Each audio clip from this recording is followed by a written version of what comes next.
Golden ಮೂವೀಸಿಂದ ನಾವು ಕನ್ನಡ ಸಿನಿಮಾಗಳನ್ನೇ ಮಾಡ್ಕೊಂಡು ಬಂದಿದ್ದೀವಿ ಇಷ್ಟು ವರ್ಷ. ಬಟ್ ಭಾಳ ವರ್ಷದಿಂದ ನನಗೆ ಒಂದು ತುಳು ಸಿನಿಮಾ ಮಾಡಬೇಕು ಅಂತ ತುಂಬ ಆಸೆ ಇತ್ತು. ನಮ್ಮ ಹಲವಾರು ಆತ್ಮೀಯರು ನನಗೆ ಯಾವಾಗಲೂ ಹೇಳ್ತಾಯಿದ್ರು, ಮಂಗಳೂರಿಗೋಸ್ಕರ ನಮ್ಮ ತುಳು ಭಾಷೆಗೋಸ್ಕರ ಒಂದು ಸಿನಿಮಾ ಮಾಡಬೇಕು ಅಂತ. ಒಳ್ಳೆ ಸ್ಕ್ರಿಪ್ಟ್ಗಳನ್ನು ಹುಡುಕ್ತಾ ಇದ್ವಿ, ನೋಡ್ತಾ ಇದ್ವಿ. ನಾನು ಇವ್ರಿಗೂ ಹೇಳಿದ್ದೆ, ಹೋದ ವರ್ಷ ನನಗೊಂದು ಒಳ್ಳೆ ಸ್ಕ್ರಿಪ್ಟು ಸಂದೀಪ್ ಮೋಹನ್ ಭಟ್ಕಳ್ ಅಂತ ನಮ್ಮ ಎಕ್ಸಿಕ್ಯೂಟಿವ್ ಪ್ರೊಡ್ಯೂಸರು, ಅವರು ಸಂದೀಪ್ನ ಕರ್ಕೊಂಡು ಬಂದು ನೆರೇಷನ್ ಕೊಡಿಸಿದ್ರು. ತುಂಬ ಇಷ್ಟ ಆಯಿತು ನನಗೆ. ನಾವೇನು ಹುಡುಕ್ತಾ ಇದ್ವಿ ಒಂದು ಒಳ್ಳೆ ಸ್ಕ್ರಿಪ್ಟನ್ನು ಅಂತ ಒಂದು ಸ್ಕ್ರಿಪ್ಟ್ ಸಿಕ್ಕಿದಾಗ ಪ್ಲ್ಯಾನ್ ಮಾಡಿದೆ. ನಾನು ಇವ್ರಿಗೆ ಹೇಳಿದೆ, ಗಣೇಶ್ ಅವ್ರಿಗೆ, ನಾನು ಈ ಥರ ಪ್ಲ್ಯಾನ್ ಮಾಡ್ತಾ ಇದ್ದೀನಿ ಅಂತ. ಮಾಡು ಅಂತ ಪ್ರತಿ ಹಂತದಲ್ಲೂ ಗಣೇಶ್ ನನ್ನ ಜೊತೆ ನಿಂತ್ಕೊಂಡು ಒಂದು ಸ್ಕ್ರಿಪ್ಟ್ ಕರೆಕ್ಷನ್ ಆಗಲಿ, ಸಂದೀಪ್ ಜೊತೆ ಸೇರಿಕೊಂಡು ಏನೇನು ಕರೆಕ್ಷನ್ ಆಗಬೇಕು ಎಲ್ಲನೂ ಮಾಡಿಕೊಟ್ಬಿಟ್ಟು ಒಂದು ಸ್ಟಾರ್ಟ್ ಆಗಿದ್ದು ಒಂದು ನಾರ್ಮಲ್ ಸಿನಿಮಾ ಅಂತ ಹೇಳಿ, ಓಕೆ ಒಂದು ಚಿಕ್ಕದಾಗಿ ಮಾಡೋಣ ಅಂತ.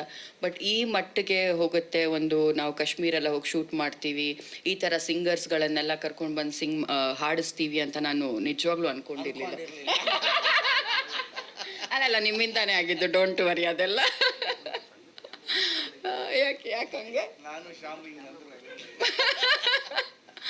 ಇಲ್ಲ, ನಿಜವಾಗ್ಲು ಅಂದರೆ ನಾರ್ಮಲ್ ಕನ್ನಡ ತುಳು ಅಂತ ಹೇಳಿಬಿಟ್ಟು ಶುರು ಮಾಡಿಬಿಟ್ಟು ವಿ ಗಾಟ್ ಜಸ್ಕರಣ್ ಅವರು, ಜಸ್ಸಿ ಗಿಫ್ಟ್ ಅವರು, ಹರಿಕೃಷ್ಣ ಅವರು, ನನ್ನ ಲಿರಿಕ್ಸ್ ಬರೆದಿದ್ದು ಸಿಂಪಲ್ ಸುನ್ನಿ, ಅರಸು ಅಂತಾರೆ, ಚೇತು, ನಮ್ಮ ಭರ್ಜರಿ ಚೇತು, ಅನೂಪ್ ಭಂಡಾರಿ, ಅಂದರೆ ಎಲ್ಲರೂ ಸೇರ್ಕೊಂಡು ಬಂದುಬಿಟ್ರಿ ಈ ಸಿನಿಮಾ ಮಾಡುವಾಗ.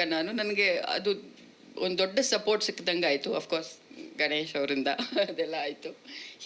ಪ್ರತಿ ಹಂತದಲ್ಲೂ ಲಿರಿಕ್ಸ್ ಇವ್ರ ಹತ್ರ ಬರ್ಸೋಣ, ಇವ್ರು ಚೆನ್ನಾಗಿ ಬರೀತಾರೆ ಅಂತ ಹೇಳ್ಬಿಟ್ಟು. ಬಿಕಾಸ್ ಅನೂಪ್ ಅವರು ಮಂಗಳೂರಿನವರೇನೆ, ಅವರು ಬರೆದು ಕೊಟ್ಟರು ನನಗೆ ಇದು ಲಿರಿಕ್ಸ್ನ. ಬಟ್ ಅಫ್ಕೋರ್ಸ್ ಮಂಗಳೂರಿನವ್ರನ್ನೆಲ್ಲ ಯೂಸ್ ಮಾಡಿದೆ. ಸುನಿ ಕನ್ನಡದ ಲಿರಿಕ್ಸ್ ಬರೆದಿದ್ದು. ಸೊ ಇದೇ ಥರ ಒಂದೊಂದು ಹಂತದಲ್ಲೂ ದೊಡ್ಡ ರೀತಿ ಆಗ್ತಾ ಹೋಯಿತು ಸಿನಿಮಾ. ನಾನು ಅಂದ್ಕೊಂಡಿರಲಿಲ್ಲ ಈ ಮಟ್ಟಿಗೆ ಒಂದು ಮಾಡ್ಕೊಂಡು ಹೋಗ್ತೀವಿ ನಾವು ಅಂತ. ಆಮೇಲೆ ಕಾಶ್ಮೀರ್ ಶೂಟಿಂಗ್ ಅಂತ, ತುಳು ಸಿನಿಮಾಗೆ ಇದು ಹೊಸ್ತೇನೆ. ಯಾಕಂದರೆ ಕಾಶ್ಮೀರ್ ಅಂತ ಕಡೆ ಎಲ್ಲ ನಾವು ಮಂಗಳೂರಿಂದ ಆಚೆ ಬಂದು ಐ ಥಿಂಕ್ ತುಳು ಮಾಡಿರಲಿಲ್ಲ ಇಲ್ಲಿವರೆಗೂ. ಸೊ ಇದೊಂದು ಫ್ರೆಶ್ ಆಗಿ ಗಣೇಶ್ ಸೈಡ್, ಓಕೆ ನಾನು ಹೆಂಗೂ ಶೂಟಿಂಗ್ ಹೋಗ್ತಾ ಇದ್ದೀನಿ, ಬಾ ನನ್ನ ಜೊತೆ ನೀನು ಶೂಟಿಂಗ್ ಮುಗಿಸ್ಕೊಂಡ್ಬಿಡು ಅಂತ. ಅಲ್ಲೂ ನನಗೊಂದು ದೊಡ್ಡ ಹೆಲ್ಪ್ ಆಯಿತು. ಇವತ್ತು ತುಳು ಸಿನಿಮಾಗೆ ಒಂದು ಕಾಶ್ಮೀರಲ್ಲಿ ಶೂಟಿಂಗ್ ಮಾಡಿರೋದು ಅದು ಇಷ್ಟು ಚೆನ್ನಾಗಿ ಬಂದಿದೆ, ನಿಮಗೆಲ್ಲರಿಗೂ ಇಷ್ಟ ಆಗಿದೆ ಅಂತ ಅಂದ್ಕೊಂಡಿದ್ದೀನಿ ನಾನು. ತುಂಬ ಚೆನ್ನಾಗಿ ಶೂಟ್ ಮಾಡಿಕೊಟ್ರು ನಮಗೆ ಗಣೇಶ್ ಅವರು. ಸೊ ಪ್ರತಿ ಹಂತದಲ್ಲೂ ನಾನು ಅವರು ಅಂತಲೇ ಹೇಳಬೇಕು. ಇಲ್ಲ ಅದಕ್ಕೆ ಅವರೇ ಕಾರಣ. ಸೊ ಈ ಥರ ಆಗ್ತಾ ಬಂತು. ಒಂದು ಚಿಕ್ಕ ಸಿನಿಮಾ ಅಂತ ಅಂದ್ಕೊಂಡು ಗೋಲ್ಡನ್ ಮೂವೀಸಿಂದ ಹೊಸೊಬ್ಬರಿಗೆ ನಾವು ಸಿನಿಮಾ ಮಾಡಬೇಕು ಅಂತ, ಯಾಕಂದ್ರೆ ಇಲ್ಲಿವರೆಗೂ ನಾವು ಗಣೇಶ್ ಜೊತೆನೇ ಮಾಡ್ತಾ ಇದ್ದಿದ್ದು ಸಿನಿಮಾ. ಹೊಸೊಬ್ರಿಗೆ ಮಾಡಬೇಕು ಅಂತ ಸಿನಿಮಾ ಇದ್ದಿದ್ದು ಅದು ಈ ಮಟ್ಟಿಗೆ ಆಗುತ್ತೆ ಅಂತ ನಾನು ಅಂದ್ಕೊಂಡಿರಲಿಲ್ಲ. ತುಂಬ ಚೆನ್ನಾಗಿ ಬಂದಿದೆ ಸಿನಿಮಾನು ಕೂಡ. ಮೊನ್ನೆ ತಾನೇ ನೋಡಿದ್ವಿ, ಇವರು ನೋಡಿದ್ರು. ನಾನು ಜಾಸ್ತಿ ಏನು ಹೇಳಲ್ಲ ಸಿನಿಮಾ ಬಗ್ಗೆ. ಒಂದು ಒಳ್ಳೆ ಸಿನಿಮಾ ಮಾಡಿದ್ದೀನಿ, ನಿಮ್ಮೆಲ್ಲರ ಪ್ರೋತ್ಸಾಹ ಇರುತ್ತೆ ಅಂತ ಅಂದ್ಕೊಂಡಿದ್ದೀನಿ. ಪ್ರೀತಿ ಅಂತೂ ಇದೆ ಡೆಫಿನೆಟ್ಲಿ, ನನಗೆ ಗೊತ್ತು. ಇಷ್ಟು ವರ್ಷ ಆದಮೇಲೆ ನಿಮ್ಮೆಲ್ಲರನ್ನೂ ಭೇಟಿಯಾಗೋ ಒಂದು ಚಾನ್ಸ್ ಸಿಕ್ತು. ಇವತ್ತಿಗೂ ಅದು ಹೊಸ್ತು ಅನಿಸುತ್ತೆ ನನಗೆ.